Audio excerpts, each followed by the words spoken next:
औज़ुबिल्लाहिमिनश्शैतानिर्रजीम बिस्मिल्लाहिर्रहमानिर्रहीम। हकीम गुलाम मसूद साबरी अल मखदूम दवाखाना, phone number 030096555265। जी, हम बहुत सारे लोगों ने सवाल किया था संगे रास्ता कैसे बनाएं।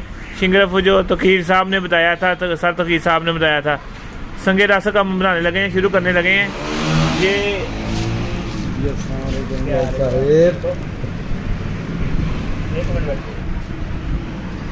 जी, इसको हमने ये प्योर वलैती तांबे की तार ली है, ठीक है।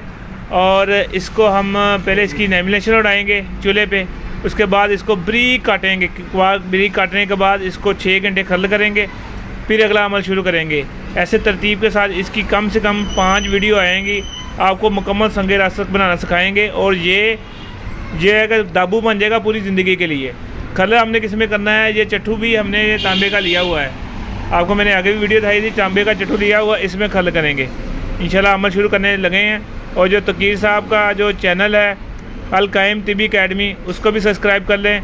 वो भी जो नुस्ख़ाजात बताते हैं बहुत ज़बरदस्त और कीमती नुस्ख़ाजात होते हैं और प्योर नुस्ख़ाजात होते हैं। ये नहीं, उसमें हेर फेर नहीं होता, जो चीज़ बनाते हैं प्योर बनाते हैं। शुक्रिया, अस्सलाम वालेकुम। ये जो इसके ऊपर लेमिनेशन होती है ना, इसको आपने उतारना है, ठीक है। ये जो लेमिनेशन होती है ना, इसके ऊपर आपने उतार के फिर इसको काटना है, क्योंकि ये हमारे किसी काम के नहीं है, हमें अंदर से प्योर तांबा चाहिए। जी, ये देखें 100 ग्राम तांबा है, ठीक है। 100 ग्राम हमने मंसल लेना है, 100 ग्राम, ठीक है, पहली दफ़ा गली है। और 100 ग्राम नमक लेना है। इन तीनों को कुजी में डाल के गिली हिकमत करके टोए की आग देनी है, गड़े की आग 10 किलो की, ठीक है। उसके बाद हम इसको निकालेंगे, फिर दूसरा अमल करेंगे। हर अमल में 100 ग्राम नमक और 100 ग्राम मंसल शामिल करना है। ये संगे रास्ता का फार्मूला है। और ये मैंने आपको पता है जो हमारे कैप्सूल है ना, जोशे मखदूमी कैप्सूल, वो तैयार किए हैं।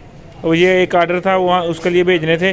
अब बाकी मैं पहला ये अमल हम करने लगे हैं। जब निकलेगा दोबारा फिर इसको खल करके इसमें 100 ग्राम तांबा सिर्फ एक दफ़ा डालना है।